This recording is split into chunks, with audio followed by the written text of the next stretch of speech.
Yeah, yeah, yeah.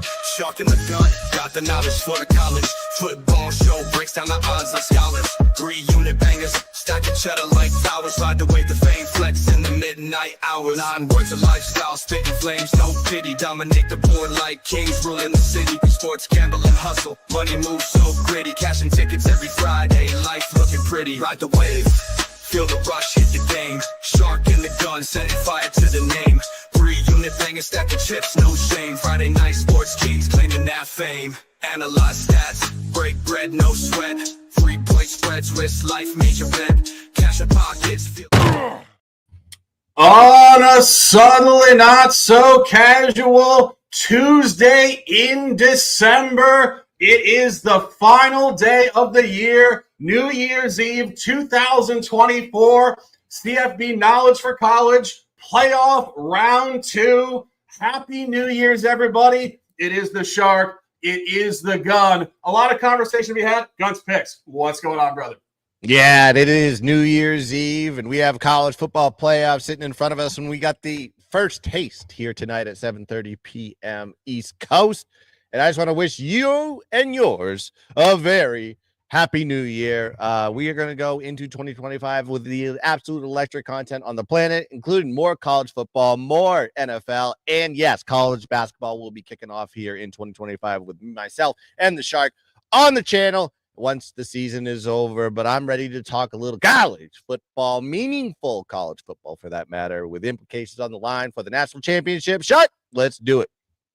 A lot of games going on right now. Craziness ensuing. Tuesday afternoon football, not where these athletes are ready to go, but we think these games are about to open up in our favor right now.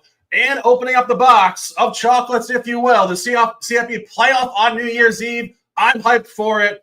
First play, Penn State, Boise State, 5:30 local in Glendale. We were looking it up before. We didn't know if this was Pacific or Mountain Time. Mountain Time it is, 7:30 Eastern. 6 seed Penn State, 3 seed Boise State. A really notable line here. Penn State laying a huge figure against a supposedly higher-ranked team. We're talking about this one first. The Gun, Penn State -11 official.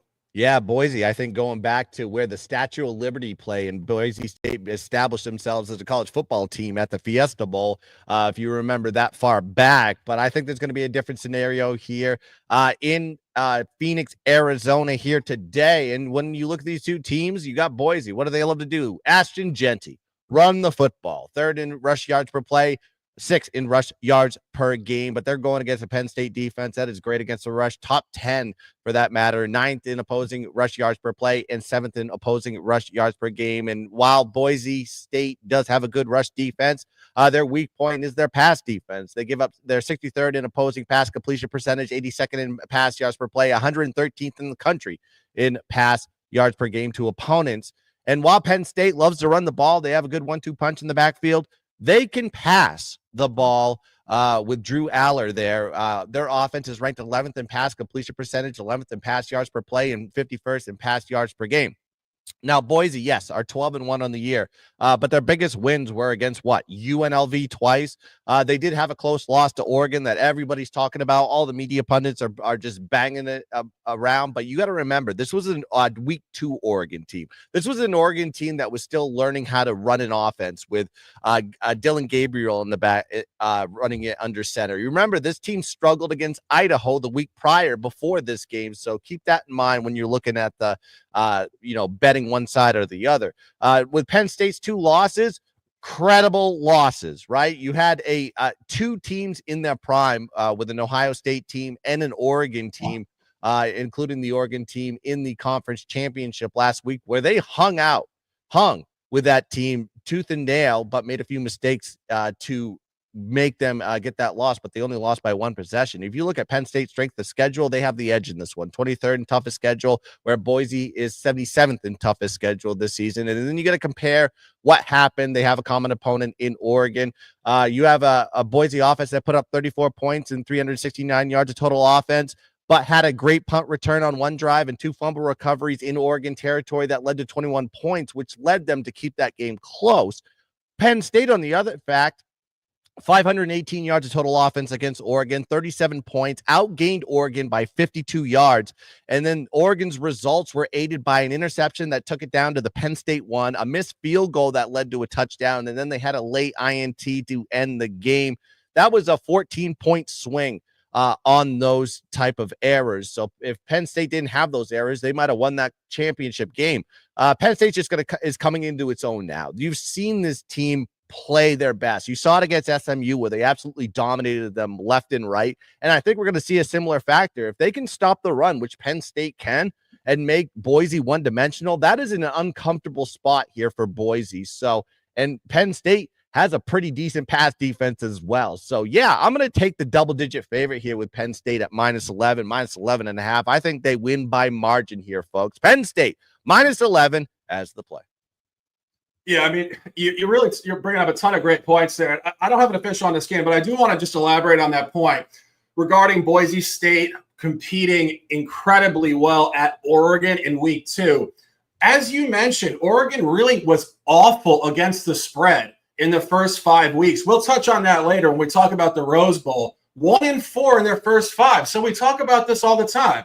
Is that on Boise State, or is it on the opponent not finding their flow? And when you look at the Boise State schedule this year, taking care of really a pretty soft version of the Mountain West. We've seen this conference better in different years. San Diego State historically has been a lot better. Same with Nevada, same with Oregon State and a couple of other teams. Really a cake schedule. And that's why you're seeing Penn State here with a really heavy line crossed with the rankings. We've talked about this year after year regarding the men's NCAA basketball tournament, but it's really crucial stuff. When you see a lower seed laying almost 2 touchdowns to a higher seed, it really tells you a discrepancy between the rankings and what sports books think, and that is a great transparent point to buy. And final point on this, the only time Penn State played on the road this year out of conference, it was actually the opener at West Virginia. They were laying a very similar number, 10.5. Did win the game 34-12 and dominate the yardage, 457 to 246. I made the mistake of backing West Virginia in week 1, and the narrative that was swirling before that game was that James Franklin out of conference road as a favorite is historically amazing.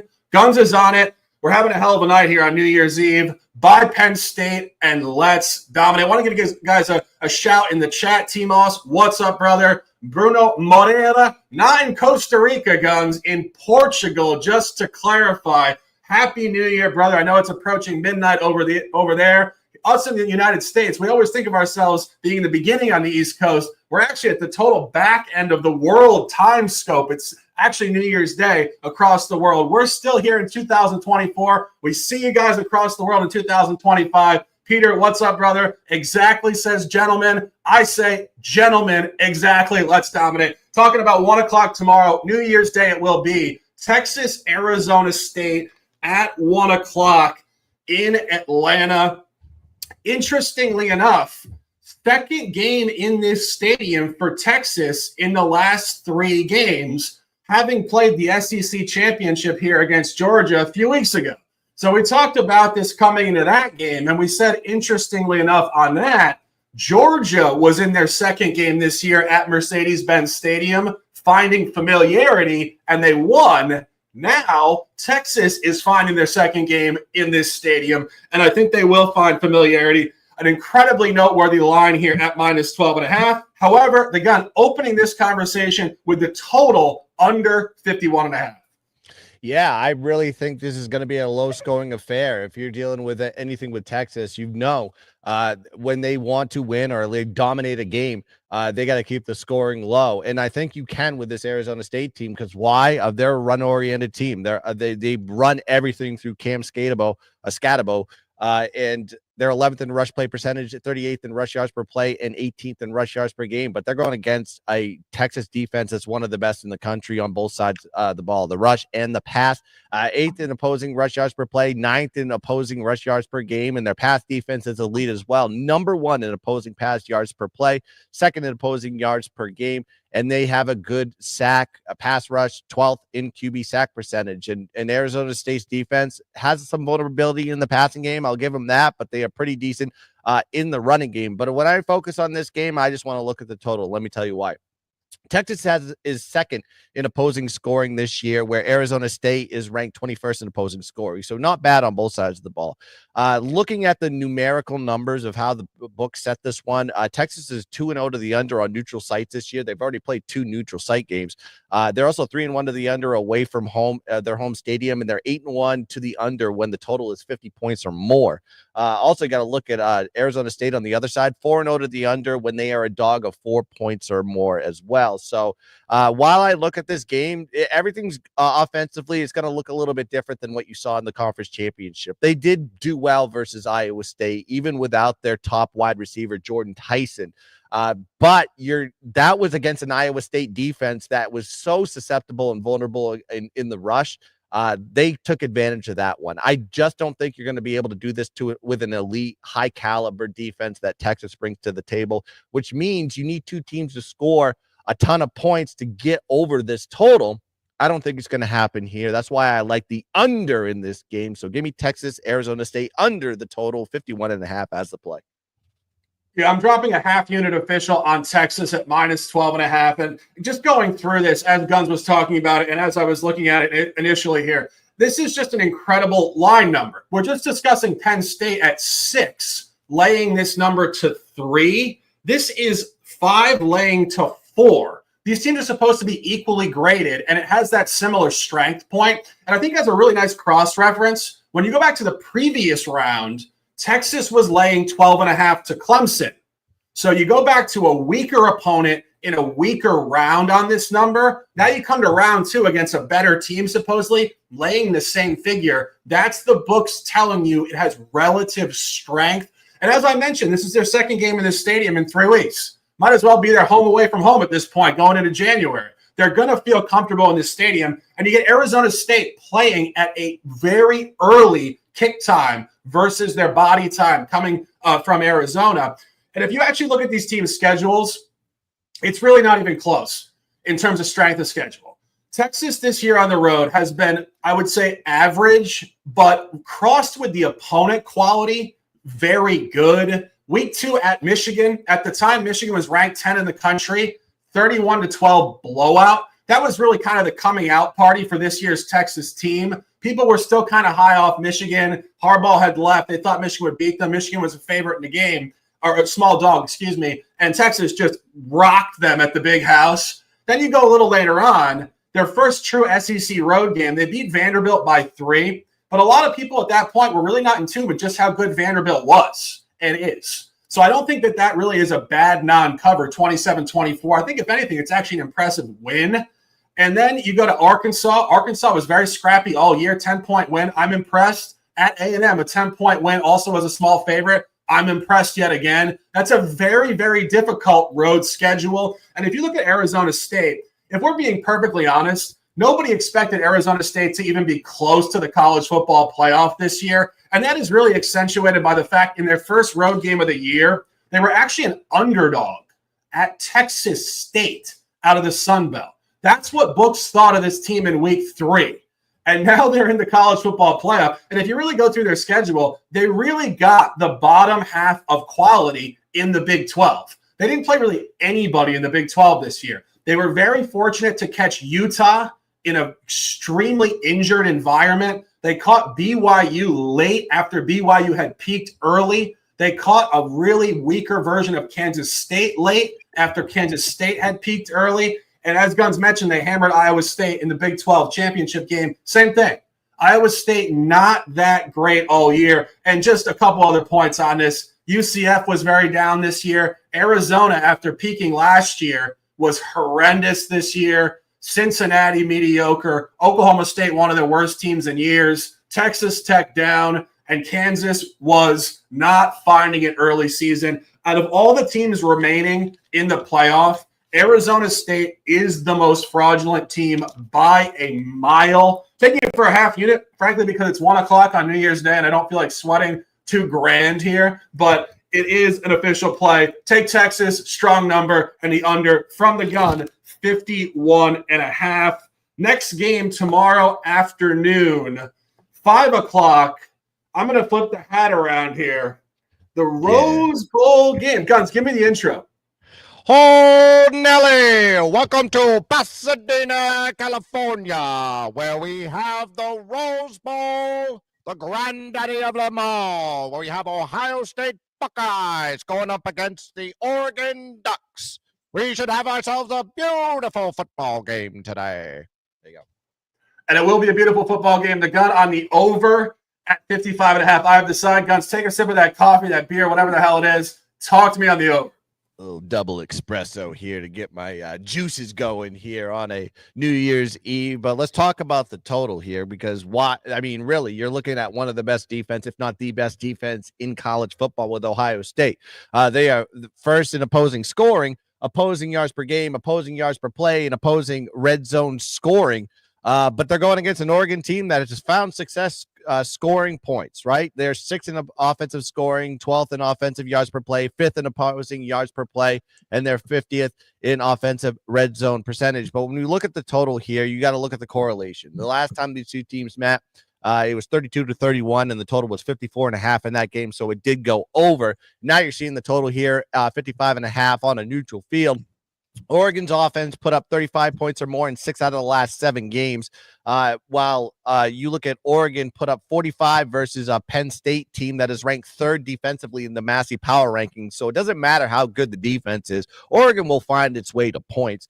And they put up 32 versus Ohio State in the first matchup, and that's the number 1 defense in the country. Like I said, it's like it doesn't matter how good the defense is. They're going to find points. And then you have Ohio State put up 31 in the first meeting versus Oregon. Oregon is ranked, has the number 11th ranked defense in the country. Then you got to look at the correlation on the number here, over 50 points. Ohio State is 5-1 to the over in those situations when the total is 50 points or more. The over is also 3-1 in OSU games when they are favored by 11 points or less. In this situation, they are favored by 2.5. Then you got to look at Oregon, 6-1 to the over when the spread is actually below 20 points as a favorite or as a dog, if you want to go real down there. 7 games, 6-1 to the over. Last time Ohio State was in the college playoff, it was against Georgia, and it was 42-41. So they can put up points, and this is going to be a little bit of a back and forth game here. Prime time type of situation here, 5 p.m. I love watching the Rose Bowl because it's just that singular game with no other interruptions here. And there's 2 opponents that know each other very well. And I just think the offenses are going to shine here with Dylan Gabriel and Will Howard and the boys here. So I'm taking the over here. Give me Ohio State, Oregon over the total here at 55.5 as the play. I agree. I think this game's going to have a lot of points. My official taking Ohio State on the money line at -130.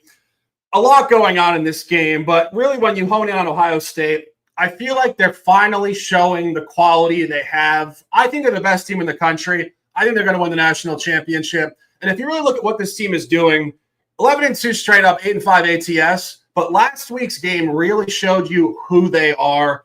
42-17 demolition of Tennessee in the college football playoff. And if you go through their ranked calendar this season, they were very impressive throughout. Road win and cover at Penn State in week 10. Home versus Indiana, back when Indiana was undefeated, a blowout, 38-15 in week 13. Only non-cover this year against a ranked opponent. Beautifully for our environment here at Oregon, week 7, October the 12th, 32-31 loss. This is as good as it gets. You get an in-season revenge game, added motivation, and you really look at that game. Ohio State could have won that game. They had a lead after the third quarter, 28-22. They were up 2 points in the game up until the final 2 minutes of the fourth quarter. And then on the final possession, trying to walk it off, a pretty sketchy offensive pass interference call on Ohio State while they were at the Oregon 28-yard line, already in field goal range, going for a touchdown, pulled them back 15 yards. They ended up getting no points. This is a revenge spot of the highest order. And if you look at Oregon, we're talking about Arizona State being fool's gold. Oregon sitting here undefeated is incredibly due for a loss. If you go to their road calendar this year, really unimpressive stuff. Covered at Oregon State. Oregon State had one of their worst teams in years. Covered at UCLA, also one of their worst teams in years. Covered at Purdue, probably their worst team of all time. Covered at Michigan, back when Michigan was not playing particularly well. And a non-cover at Wisconsin in Week 12, a tight one, 16-13. And if you go to the Big Ten championship game most recently on December 7th, they beat Penn State by 8, 45-37 -3. Penn State actually outgained them in the game, 523-469. Penn State 28 first downs versus only 24 for Oregon. And Guns, as you mentioned, Ohio State lost the CFP national title game a couple years ago. And I have written down here, Ohio State has been on the cusp of a national championship for years. Ryan Day is in his window. This is his time. Justin Fields could never get over the hump. CJ Stroud could never get over the hump. Will Howard is balling. It's their time. And if you actually look at how the FanDuel has the futures market graded right now in terms of who's going to win, very interesting stuff here, guys. They have Texas favored to win the national title right now, and Ohio State a close second, Oregon third, a distant third numerically. So the number one seed, undefeated, books think is the third highest probability to win the national title. And final point on this, that game I mentioned up in Oregon in Week 7, Oregon opened there -1. Ohio State here opens -1.5. So Ohio State loses on the road. Now they're favored neutral, steamed up. I have Ohio State to win this game at the minimum by 3 points. I don't mind the number at -130. Love this spot. Tomorrow afternoon, it is the Rose Bowl. Let's dominate. 8:45 p.m., last game of the CFP playoff. Tomorrow night, January the 1st, 2025, Notre Dame, Georgia in New Orleans. If there was ever a game to go to, New Year's Day in New Orleans, CFP playoff, and Notre Dame's playing. Man, we should fly down there tomorrow. It costs us $15,000 to do it, but fuck it, we should go. Anyway, throwing it to the gun, opening comments here, looking at Notre Dame. The buy hat is on. The memorabilia is in the background. The helmet's there. The fandom's there. He's hyped. He's gotten me more hyped on this team than I ever thought I could be. We love Marcus Freeman, and we love Notre Dame to advance to the third round on the money line, -105. GunzPicks, what's going on here? Yeah, we got, Dan Campbell, Marcus Freeman, Kurt Signetti. He took out Kurt Signetti. Now he's going to take out Kirby Smart. And it's going to be a banger here at the Bayou. A little shrimp gumbo and a couple drinks on that one. Yeah.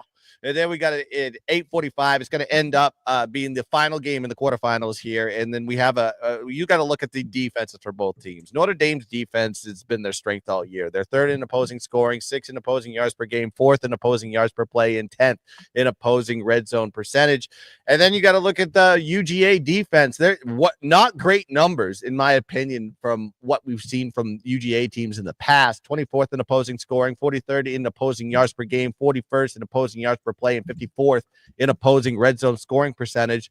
And then you have a run-oriented team with Notre Dame, 2nd in yards per play, 10th in rushing yards per game. And then UGA, when you look at their numbers here, they're top 30 rush defense this year, but they've shown some struggles when you're dealing with a mobile quarterback. And of course, they've got Riley Leonard in the backfield. He loves to run the ball. So another mobile quarterback situation going to get up against this UGA defense versus Alabama. Milroe, running quarterback. They gave up 547 yards of total offense and 173 rushing yards, 5.4 yards per carry against them, lost the game. Then you got to look at Ole Miss, gave up 397 yards of total offense versus them, outgained by 152 yards in that game and gave up 134 on the ground. And then they played Georgia Tech at the end of the season. They gave up 563 yards of total offense to Georgia Tech. Why? You have a running quarterback with Haynes King. They were outgained 158 yards in that game, and they gave up 260 on the ground. So when they face mobile quarterbacks, this Georgia team is susceptible of giving up points, yards, and games for that matter. Then you have Georgia. They're a 1.5 point favorite in the spot currently. This line has been typical for them, and it hasn't been great for Georgia. This was the same line when they faced Ole Miss on the road. They were a 1.5 point favorite in that spot. They lost 28-10. Versus Alabama on the road, they were 1.5 point favorite in that situation. They lost the game 41-34. And also Georgia, if you want to get the first half trends on this one, they were down 16-7 to Ole Miss and 30-7 versus Bama in those two spots. So maybe it's an opportunity to take the first half with Notre Dame as well. But Notre Dame has been a dog only once this season, and that was against an SEC opponent in Texas A&M. They were a 3-point dog in that situation on the road, all back against the wall, everybody against them in that one. They won the game 23-13 on a 46.5 total line, where the total, I think, is 45.5 in this box. So very similar type of numbers here. Then Notre Dame's just 3-1 straight up in ATS and bowl games under Freeman. This is the lowest total that Georgia has had since facing Kentucky, by the way.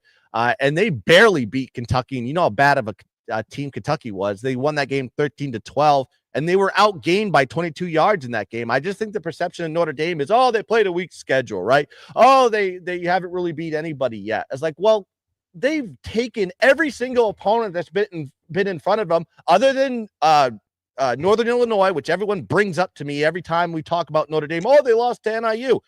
They've dominated every single opponent by margin, just like a Georgia would, just like a Texas would, just like an Ohio State would. You are underestimating the strength of this program. It is going to hurt them a little bit, losing their defensive tackle that they lost in the Indiana game, but I think the depth of that defensive line is going to be fine. They have great edge rushers. They will put pressure on a backup quarterback, and Gunnar Stockton, by the way, is going to be playing this game. Notre Dame's going to win this game. And then I want Penn State next game. So give me Notre Dame. Let's go Irish. Money line as the play. Yeah, I mean, you said pretty much everything. I'll just elaborate. I think it's mind-blowing that people are still referencing that Northern Illinois loss as if it's somehow relevant to this game tomorrow. Like, it's kind of mind-blowing. I mean, in any sport, you lose in the first week of the season, the first month, it doesn't make a difference. You're learning, you're growing. Like, this is the beauty of the college football playoff being expanded now, is that teams are not held hostage to not being their best self in week 2. Like, Guns, think about how many years, we're talking decades, where a team wasn't entirely playing great. In week 3, they lose a game. They're done for the year in terms of the national championship. So this is the beauty of it, is that you can get a bad game out of the way. It is what it is. It doesn't have anything to do with this. And as Guns mentioned, Notre Dame has performed fantastically against ranked opponents, 5-0 straight up, 5-0 ATS against ranked teams, at A&M, home Louisville, military teams, Navy and Army, and the college football playoff game against Indiana, a total romp. That final score did not tell the story of that game at all. It was 27-3 until the last 4.5 minutes of the fourth quarter at a mini backdoor by Indiana. And you said it about Georgia. All 3 of my plays this week are really just fading teams that are fool's gold to a degree. I said it about Arizona State. I said it about Oregon. Georgia is a great example of the same point in the conversation. Georgia is 11-2 straight up, but they're 4-9 ATS. And you know what that means in terms of ATS versus straight up dispersion? When you're winning a lot of games but not covering, you're actually trending more to outright losses. And if you really look at what Georgia has done in their covers this year on the road or neutral, it's, I would say, almost bizarrely connected to itself. 2 covers against Texas and 2 covers at Mercedes-Benz Stadium. They blew out Clemson in the opener at Mercedes-Benz, and they beat Texas in the SEC championship game against Texas, at Mercedes-Benz Stadium. And if you really look at how just packed into itself that is, it's one opponent and it's one stadium. This is a totally different opponent. And this really is where I think Notre Dame is so far beyond overdue to advance deep in the playoff. We were talking about this last week, and we said this team hasn't won a title since 1988. And there's these teams that really did run the schoolyard basically in a previous generation that have been devoid of postseason success for decades. Dallas Cowboys, Notre Dame, there's others. This is where they will come up. And as Guns mentioned, this is not Carson Beck. The guy got hurt. He's entering the NFL draft. You're getting a sophomore with extremely limited experience. This is where Notre Dame's going to turn up. And this is also, again, a short line. The 2 seed only laying 1 point to the 7. They should be laying 5, 6, 7, 8 points in other environments. Incredibly sharp spot. I'm not a Notre Dame fan. Guns is. I love being on the side with him. I'm feeling the good vibes. And it will be the last game tomorrow on New Year's Day, 2025. That's the show for tonight. Four games discussed in a fast-paced 32 minutes. It is CFP Knowledge for College, playoff edition, round 2. Happy New Year's, everybody. Sending you all amazing vibes. Have a beautiful night. Take care of yourselves and enjoy. My 3 top plays. We're taking Texas at -12.5. Ohio State moneyline -130. Notre Dame +1.5. The Gun, Penn State tonight in the desert -11. Texas ASU 1 o'clock under 51.5. Ohio State Oregon over 55.5 at a collaboration official on Notre Dame.